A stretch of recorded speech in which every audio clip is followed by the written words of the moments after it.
Controversias. Mormonas.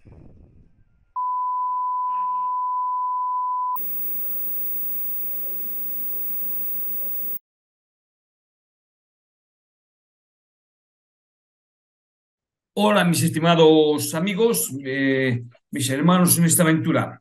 Aquí me tenéis en esta ocasión y hoy no voy a hablaros del programa de Noche de Hogar de Benji, de Central del Libro de las Escrituras. No, hoy es un programa aparte, y voy a hablaros acerca de, vamos, veamos, voy a narraros, pues es una narrativa, no es un estudio, no es un análisis, sino voy a haceros partícipe del capítulo primero del libro Nadie conoce mi historia, que es una biografía que se hizo a José Smith y lo hizo una miembro de la iglesia por entonces. Voy a presentarla, voy a compartir pantalla y para que la conozcáis. Esta persona se llama Fan Brody, ¿eh? Pero nació como Fan McCain. Esta mujer era miembro de la iglesia, escribió una biografía, ya digo, de José Smith y digamos que no gustó mucho. Es más, su tío, que era David O. McKay, que llegó a ser presidente de la iglesia, ah, de la iglesia Sud, es decir, nunca quiso leer la biografía que escribió su sobrina. Sí, voy a hablaros un poco de ella, para que para que la llegáis a conocer un poco más, y así. Y lo voy a sacar de la Wikipedia. Farma K. Brody nació el 15 de septiembre de 1915 y murió el día de enero de 1981. Eh, Se casó con fue a la Universidad de UCLA y allí, sí, y allí, su tesis fue Nadie conoce mi historia, escrita por... bueno, aquí no lo pone. Mira, McKay era la segunda de los cinco hijos de Thomas, sí, porque lo voy a subrayar, cinco hijos de Thomas C. McKay y Fan Brigham. Brigham bueno, lo vamos a ver ahora. Nació en Ogden, Utah y creció en Huntsville, a unos 16 kilómetros a este. Su padre descendía de las familias influyentes en el mormonismo primitivo. Su abuelo materno, George H. Brigham, fue presidente de la Universidad Brigham Young. Su padre, Thomas Evans McCain, fue obispo, presidente de la misión suiza austriaca de la Iglesia Sur y asistente del Quórum de los 12 Apóstoles. El tío paterno de Brody, David O. McCain, era apóstol de la Iglesia Sur cuando Brody nació y más tarde se convirtió en el noveno presidente de la Iglesia. Y luego pues, redacción del libro que escribió esta mujer. Aunque nadie conoce mi historia, criticó muchas creencias mormonas fundamentales sobre José Smith, la Iglesia Sud tardó en condenar la obra, incluso cuando el libro entró en una segunda impresión. Yo voy a leer bueno, el- los capítulos que yo voy a, digamos, a narrar pertenecen a la segunda edición, ¿de acuerdo? En 1946, The Improver Era, una publicación oficial de la Iglesia, dijo que muchas de las citas del libro provenían de fuentes dudosas y que la biografía no era de interés para los santos de los últimos días que tienen un conocimiento correcto de la historia de José Smith. ¿Qué van a decir ellos? La sección True News del Desert News tenía una larga crítica, elogiaba el buen estilo literario de la biografía y la denunciaba como un compuesto de todos los libros antimormones que han existido antes. En el folleto que escribió Hugh Beckley, un profesor de la Universidad de Brigham, historiador y apologista de los santos últimos días, desafiaba a Brody y afirmaba que ella había citado fuentes que solo apoyaban sus conclusiones mientras ignoraba convenientemente otras. Brody describió el panfleto del Desert News como una pieza bien escrita e inteligente de propaganda mormona, pero desestimó el más popular. y lo desestimó diciendo una pieza frívola y superficial.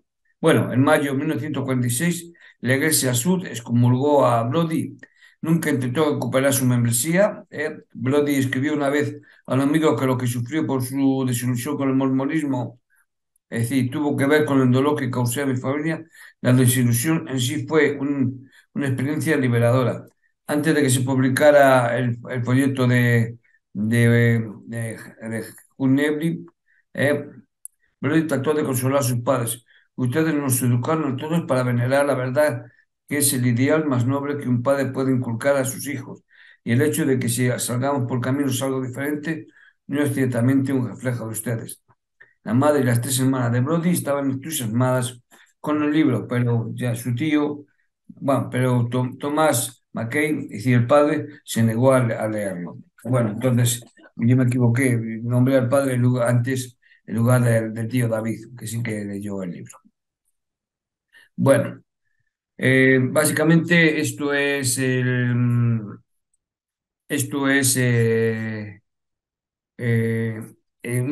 una pequeña reseña y ya entramos en faena. ¿Vale? Bien. Entonces comienza el capítulo 1 y comienzo yo a la narrativa. Dice, sus ancestros habitaron en New England por más de un siglo. Robert Smith había llegado a Massachusetts en 1638. Y voy a compartiros pantalla para que veáis la genealogía el árbol genealógico de, de José Smith. José Smith, casada con Emma Hale, y aquí abajo están los padres, vamos, la genealogía, padres y abuelos de Emma, y aquí están los padres y abuelos de José, de José Smith, ¿de acuerdo? Es decir, hasta aquí no hay ningún problema. Perdón, vamos a seguir. Entonces hemos dicho que Robert Smith había llegado a Massachusetts en 1638. Y vamos a ver un poco voy a mostraros a Robert, cómo era, a ver si hay creo que sí que hay una foto de Robert Smith. Vamos a ver, para que veáis a Robert Smith.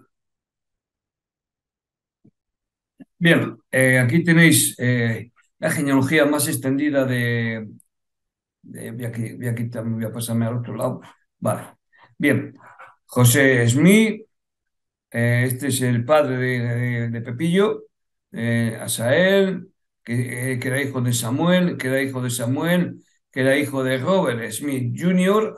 Este es el que se fue a vivir a Massachusetts y que era hijo de Robert Smith Sr., es decir, su padre. Esta es la genealogía, es decir, por padres, de Pepillo, y que he nombrado. Y luego estar, ahora vamos a ver, a decir, tengo que dejar. Y luego nos dice que, bueno, y por parte de su madre Lucy y Mark, eh, tenemos a, tenemos a John Mark, que se estableció en Estados Unidos en 1669. Y voy a compartir pantalla para que veáis a este personaje. Bien. Bueno, pues aquí tenéis José Smith, y Pepillo, cuyo padre era José Smith, y Lucy Mark. Lucy Mark, su padre era Salomón Mark, que era hijo de Benesse Mark, que era hijo, espera, voy a ponerlo al otro lado, que era hijo de John McGanger Jr. Bien, este hombre, John McGanger, cuando llegó, el apellido era muy largo, entonces lo que hicieron en la aduana, cuando entró, es acortarle el apellido, y entonces ya dejó de ser John McGanger y se convirtió en Ebenezer Mac. Vamos, se convirtió en John Mac. Entonces, todos llevaron el apellido Mar en lugar de Ganger, para que esto es como un dato para que lo sepáis. Bien, prosigamos. Pero José Smith no nació en Townsville, Massachusetts, ni en Lyme, Connecticut, donde las casas de ladrillos importados y los álamos de Lombardía ya eran viejos, con cementerios espaciosos y decentemente mantenidos, sino entre las laderas boscosas de las Green Mountain. Y la migración de sus abuelos a Vermont es la historia de la desintegración de una familia y de toda una cultura. Durante el siglo y medio de los descendientes de Robert Smith vivieron en Townsville fueron conservadores, respetables, activos en la política local y moderadamente prósperos. Durante el siglo y medio que los descendientes de Robert Smith vivieron en Townsville, fueron conservadores, respetables, activos en la política local y moderadamente prósperos. Asael Smith, abuelo del profeta, fue el primero en responder a la agitación que surgió a raíz de la Revolución. Las antiguas tradiciones sociales y morales de Massachusetts estaban resquebrajando al filtrarse en la iglesia las ideas que habían liberado a las colonias de Inglaterra. Bien, claro, como he dicho, ahí, paripiri, Asael Smith es este que veis aquí. ¿eh? Era digamos, el abuelo de Pepillo, el padre de José Smith Serio, que se casó con Mary Duty. ¿Vale? Bien, una vez dicho eso, vamos a proseguir. Bien, a mediana edad, Asael Smith salió de Massachusetts para desbrozar una granja en los bosques vírgenes de las Green Mountain. Junto a él fue su hijo José, padre del profeta José Pepillo Smith. Voy a y para que lo veáis, aquí, porque a lo mejor muchos no conocen cómo era el padre de... Este es el padre de Pepillo, y su mujer, Lucy y más, para que veáis ahí también una foto. Un joven hermoso de 90 kilos y 1,80 m de estatura, quien, como Jacob, luchó con un solo hombre que no pudo derribar.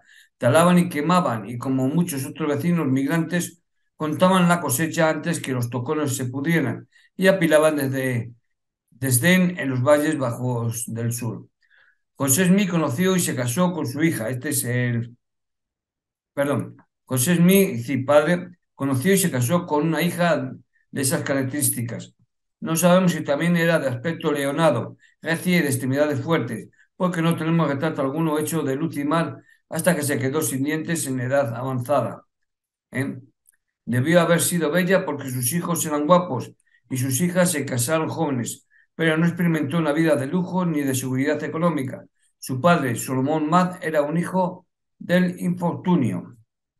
Si bien Solomon, es decir, provino de una familia de clérigos escoceses, la pobreza le impidió asistir al seminario y creció en una granja sin recibir educación ni religión. En sus propias palabras, como el pollino de un asno salvaje.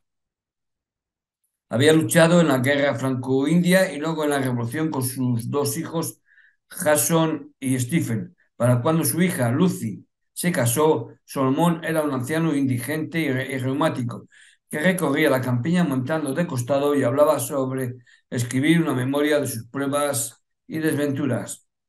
Lo más sorprendente Lo más sorprendente sobre el abuelo materno de José Smith es que logró publicar su libro de bolsillo a la edad de 78 años. El libro se titulaba Una narración de la vida de Solomon Mar, que contiene el relato de los muchos accidentes graves que tuvo durante largos años, junto con la extraordinaria manera en que se convirtió a la fe cristiana, a lo que añade varios signos compuestos por la muerte de varios de sus parientes. Y se creó un precedente familiar con todo esto. El manto de la paternidad literaria no descansaría solamente sobre Solomon, el abuelo, sino sobre Lucy, sobre su hijo José y de hecho sobre el hijo y el nieto de este. Perdón. Una tradición intacta por 5 generaciones. Ni Solomon ni su hija tuvieron mucha educación formal, pero el impulso de expresarse era fuerte en ellos. y el hecho de haberse casado con maestro de escuela compensó en parte la ausencia de pizarra y vara de disciplina. Solomon Mad admitió en su narración padecer de ataques y esto ha sido usado por biógrafos ansiosos para explicar las supuestas aberraciones de su nieto, es decir, Pepillo, en términos de inestabilidad congénita. Por largo tiempo fue creencia popular que José Smith había heredado una tendencia a la epilepsia, pero la narración deja en claro que los ataques comenzaron tras recibir Solomon, siendo ya mayor, una herida en la cabeza al ser golpeado por la caída de un árbol. De hecho, la familia Marr no tuvo antecedentes de psicosis ni de talento literario, pero sí de una cierta disconformidad de pensamiento y acción. Como disidentes religiosos creían más en la integridad de la experiencia religiosa individual que la tradición de una secta organizada cualquiera.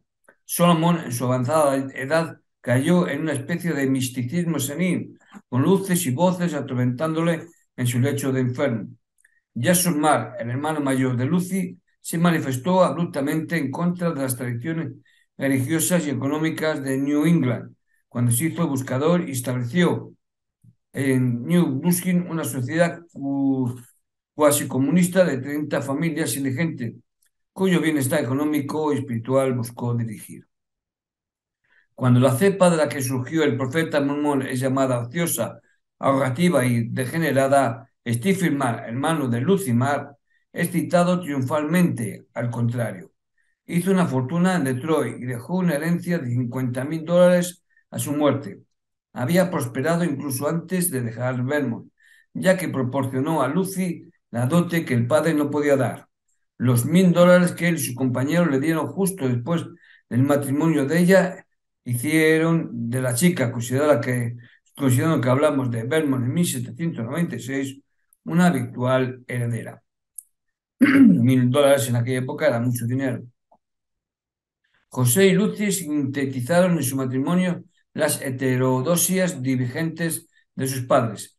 Pasé gran parte de mi tiempo, escribió Lucy años más tarde, en la lectura de la Biblia y en la oración, pero, no obstante, mi gran ansiedad por experimentar un cambio de corazón, algún otro asunto se interponía siempre en todas mis meditaciones. Si sigo sin ser miembro de ninguna iglesia, todos los religiosos dirán que soy del mundo, y si me uniera a alguna de las diferentes denominaciones, todas las demás dirán que estoy equivocada.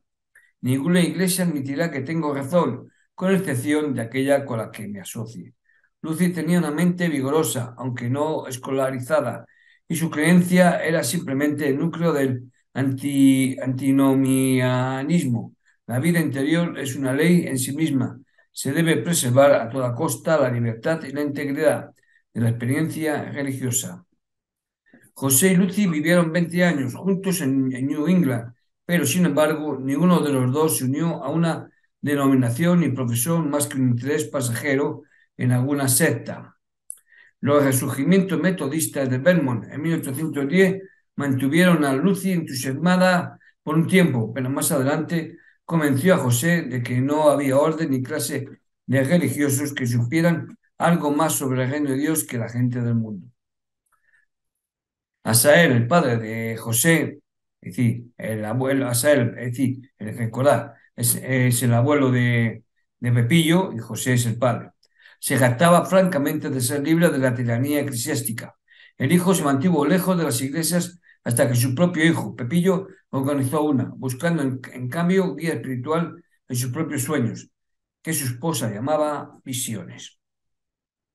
Lucy era especialmente devota al misticismo, que con frecuencia se manifiesta entre quienes se despojan súbitamente del dominio y disciplina de una iglesia. Al igual que su padre, aceptaba a un Dios altamente personalizado con quien conversaba como si fuera miembro del círculo familiar. Su religión era íntima y acogedora, con Dios como presencia ubicua, invadiendo sueños, provocando milagros y plagando los campos del pecador.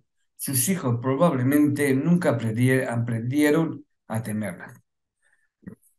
Como pensamiento y opinión personal y también como apreciación diré que si José y Lucy se hubieran quedado en New England por los segundos 20 años de matrimonio, podrían, como sus abuelos, haberse establecido en un olvido respetable. Tras labrar una granja rocosa en Vermont Oriental por 6 años, pusieron un negocio en Randolph. Aquí José es mi padre, oyó por primera vez sobre las ganancias fantásticas que caían en manos de los especuladores que exportaban ginseng aromático, la raíz de una planta que crecía salvaje en las Green Mountains, que algunas tienen forma de persona. Los granjeros de Vermont la exportaban a dos chelines por libra y una raíz con forma de cuerpo humano era una venta garantizada en China, donde se vendía como cura para la disminución de la virilidad por, por unos 200 o 400 dólares. José invirtió todo su dinero en un cargamento de ginseng. Lucy escribió que el agente encargado de la mercadería regresó de la China con un cofre de dinero, pero se fugó a Canadá dejándolos sin un penique.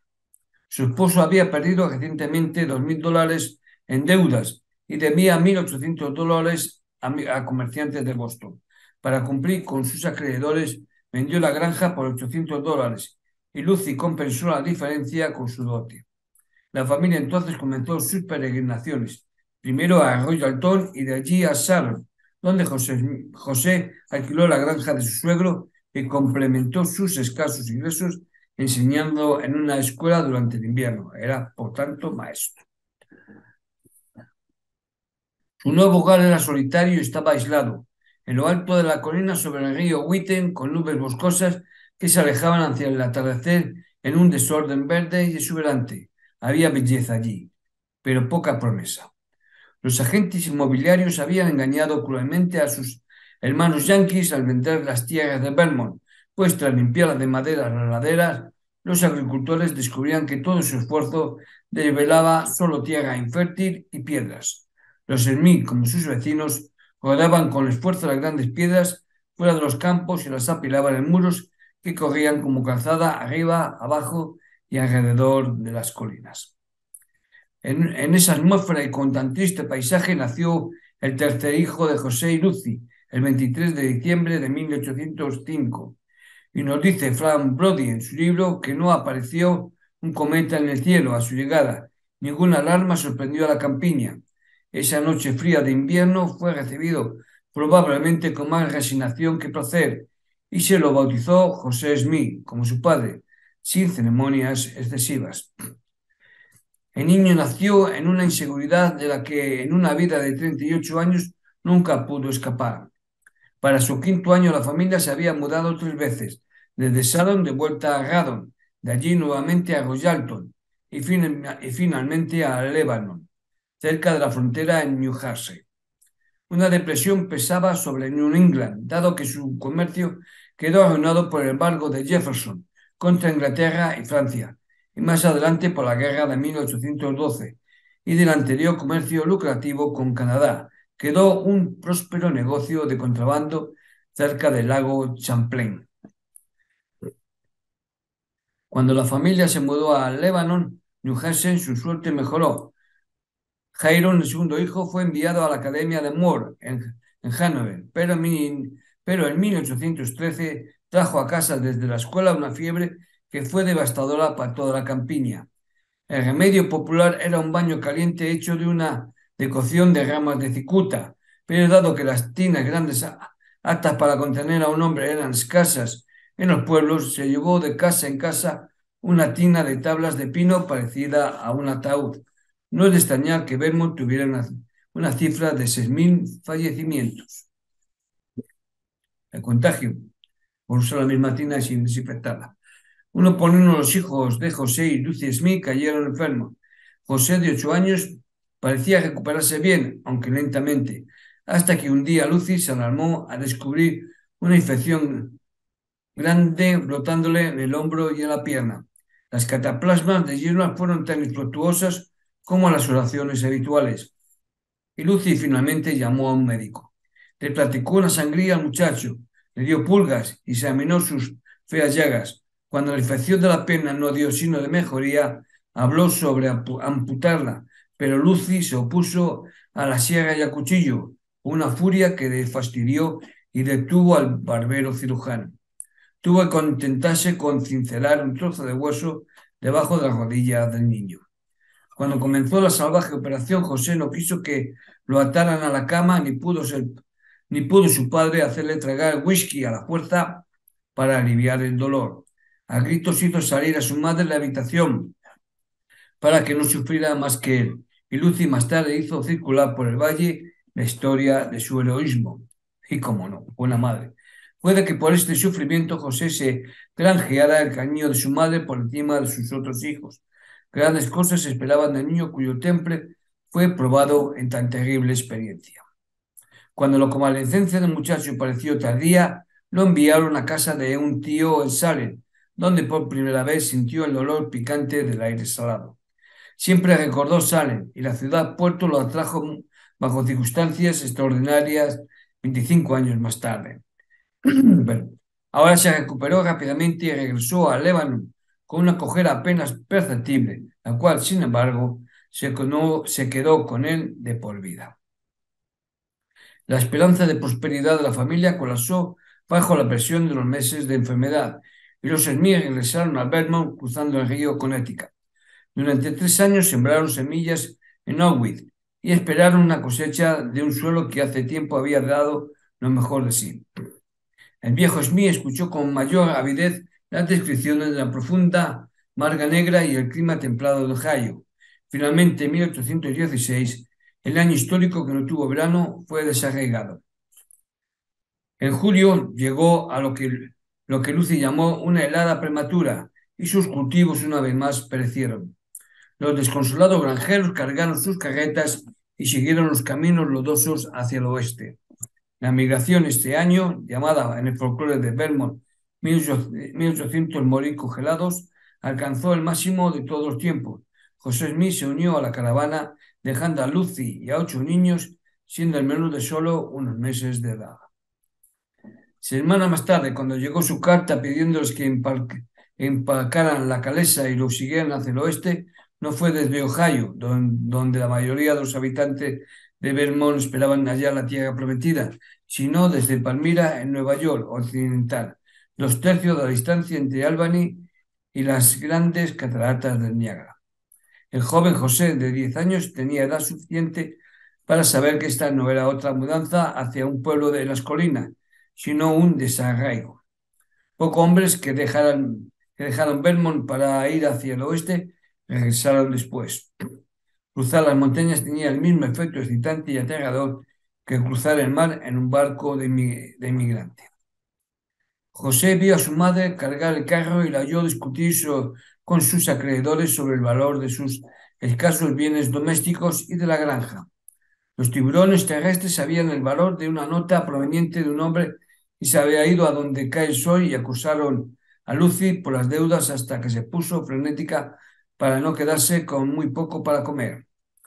Alvin Smith tenía 18 y Harold Smith 16 años, pero ni siquiera ellos eran rivales para los hombres que husmeaban por su hogar en Norwich, ofreciendo miserias por las cosas que eran de valor para ellos. Los muchachos se quedaron parados en indignada impotencia, tristes y atónitos, incluso mucho más ansiosos por ver la buena tierra nueva más allá de las montañas, donde se podía cavar una tumba de casi 2 metros de profundidad sin golpear la pala con una piedra. Cuando la calesa hizo una parada en Palmira, la cansada prole vio un pueblo de casi 4.000 ciudadanos, el doble de tamaño del pueblo dejado atrás. Canandaigua, 19 kilómetros al sur, era incluso más grande y se jactaba de una academia de 22 años, 2 respetables seminarios privados para mujeres, 5 escuelas comunes, 3 bibliotecas, 39 almacenes, 76 comercios, 3 iglesias y aceras pavimentadas. Y el pueblo de Manchester, en cuyo límite los Smith eventualmente se asentaron, no solo tenía una escuela y una biblioteca de 600 ejemplares, sino también un molino de lana, un molino de harina, una fábrica de papel y un alto horno.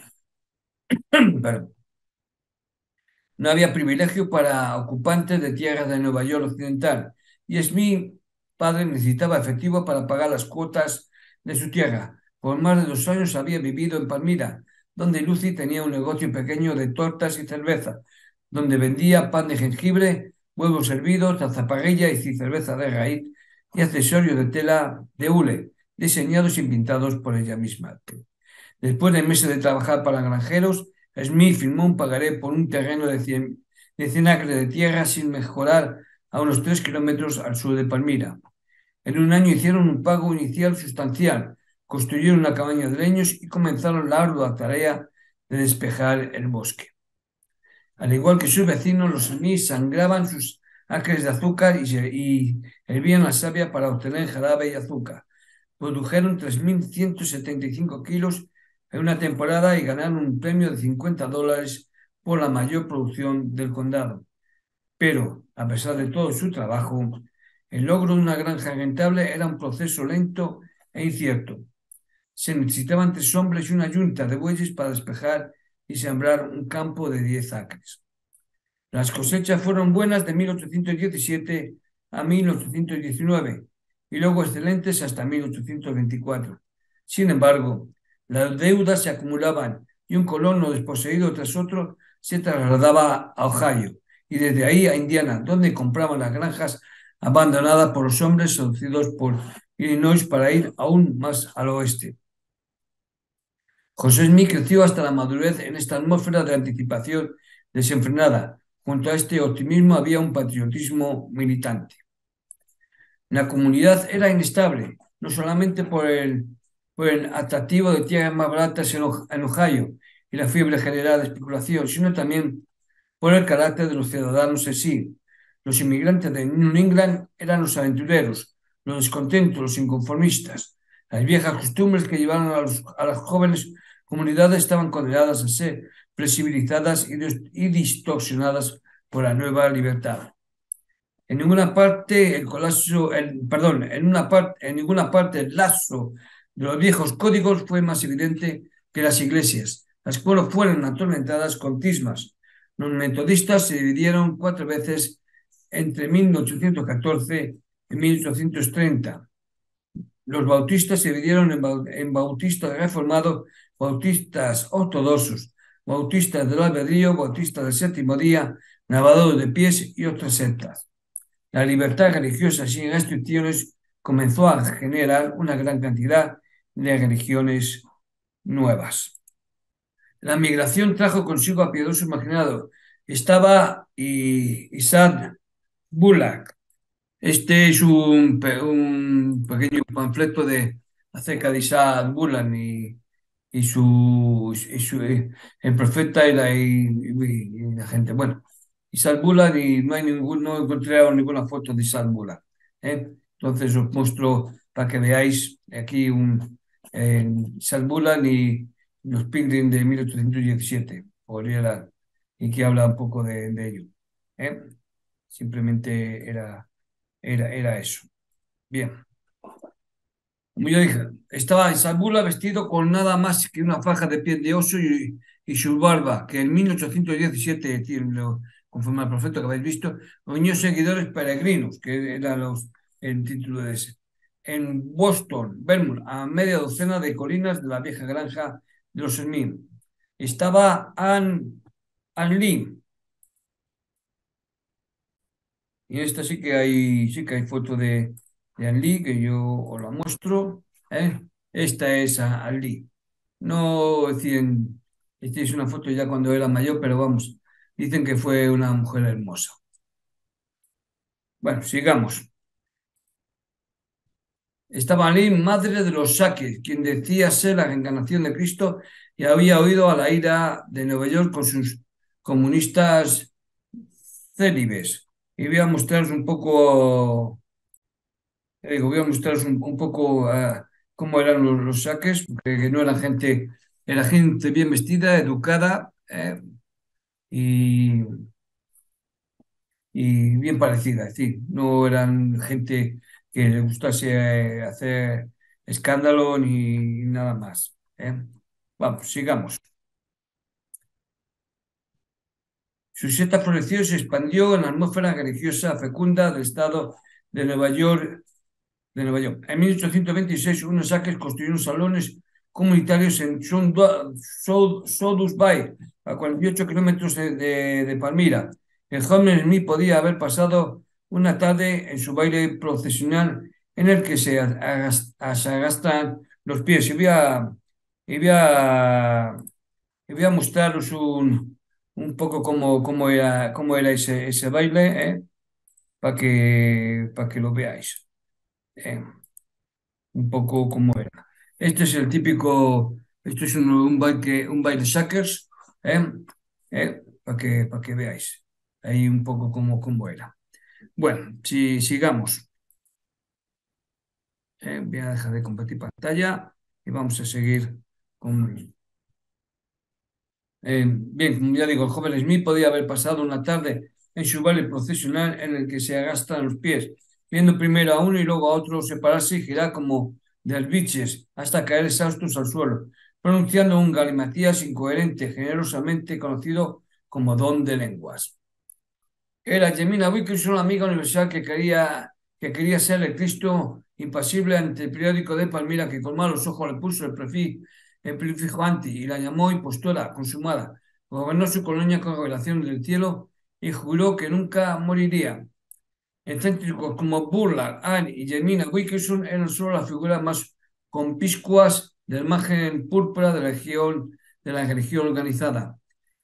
El predicador sobrio entrenado en la dialéctica del seminario era raro al oeste de los Apalaches.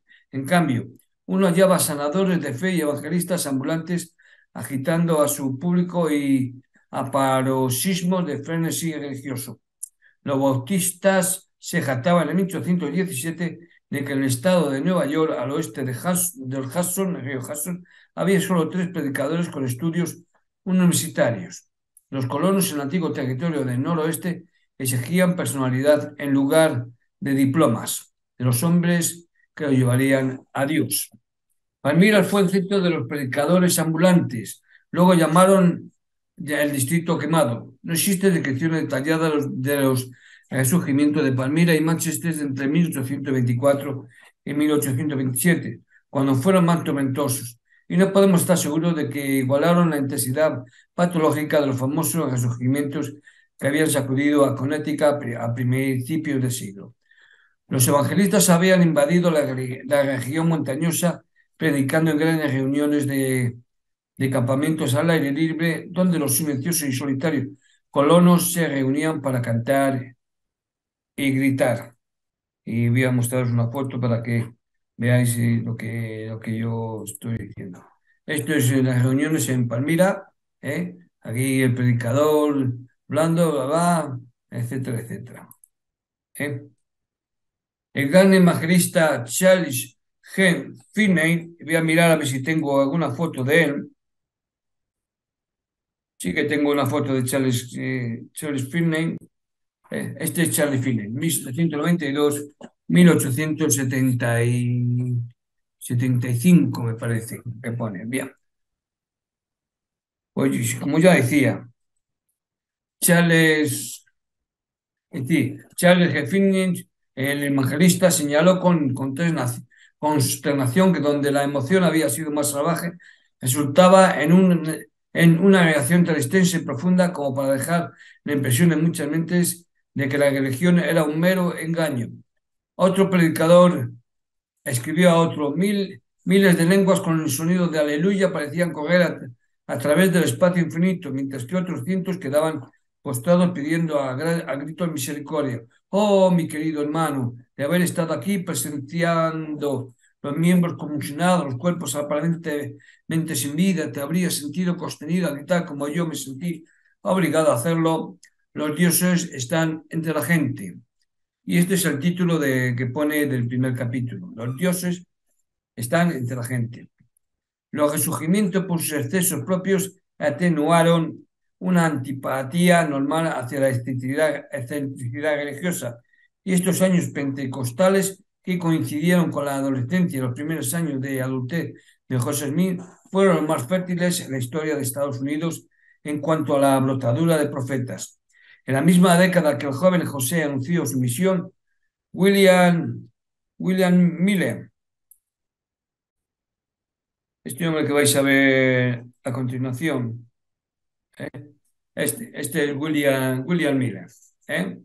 William Miller, William Miller, sí, William Miller proclamó que Jesús visitaría la Tierra en marzo de 1843 e inauguraría el milenio. Eso nunca pasó. Así que, pobre William Miller. John Humphrey Noyes se convirtió a la teoría de que el milenio ya había comenzado y estableció planes para una comunidad basada en el comunismo de la Biblia, el amor libre y la propagación científica. Matías caminó por la ciudad de Nueva York blandiendo una espada y una regla de 2 metros, gritando que había llegado para redimir al mundo. Y allá por el sur de Ohio, Dings, este hombre que le veis aquí gritando, ¡ah! ¡Ah! Sí. Y allá por el sur de Ohio, Dis, el dios de Lansingburg, proclamó su divinidad a su prosternada congregación con gritos y resoplidos que sacudían el techo de su tabernáculo. De estos y otros profetas, solamente uno estaba destinado a la verdadera gloria. Yamina Wilkinson fue olvidada tras la división de sus bienes. La comunidad Noyes Oneida degeneró de un experimento social y religioso a una empresa comercial. Y Dings, este que hemos visto, este último, fue sacada del Latterworld a horcajada sobre un riel. William Milley, aunque sus adventistas siguen siendo una secta minoritaria agresiva, nunca recuperó su prestigio después de 1845, cuando después de los recálculos Jesús seguía sin regresar. Pero José Smith, un siglo después de su muerte, tenía 1 millón de seguidores que consideraban su nombre sagrado y su misión divina. Bueno, mis estimados amigos, pues en resumidas cuentas, esto es un poco la narrativa del primer capítulo del libro que estamos hablando. Del libro Nadie conoce mi historia. Y hasta aquí, por tanto, doy este vídeo, este programa de hoy, el cual espero que os haya gustado. Voy a proseguir, voy a intentar haceros llegar todos los capítulos de este libro para que colocáis la biografía de una mujer que fue miembro y que en 1946 excomulgaron por no querer retractarse, y además que fue una historia que en cierta forma a la Iglesia apoyó en su momento, pero después no. Bueno, pues no tengo nada más que decir. Gracias por estar ahí, gracias por ver este vídeo y nos vemos en el siguiente programa. Hasta entonces, pasadlo bien y sed felices.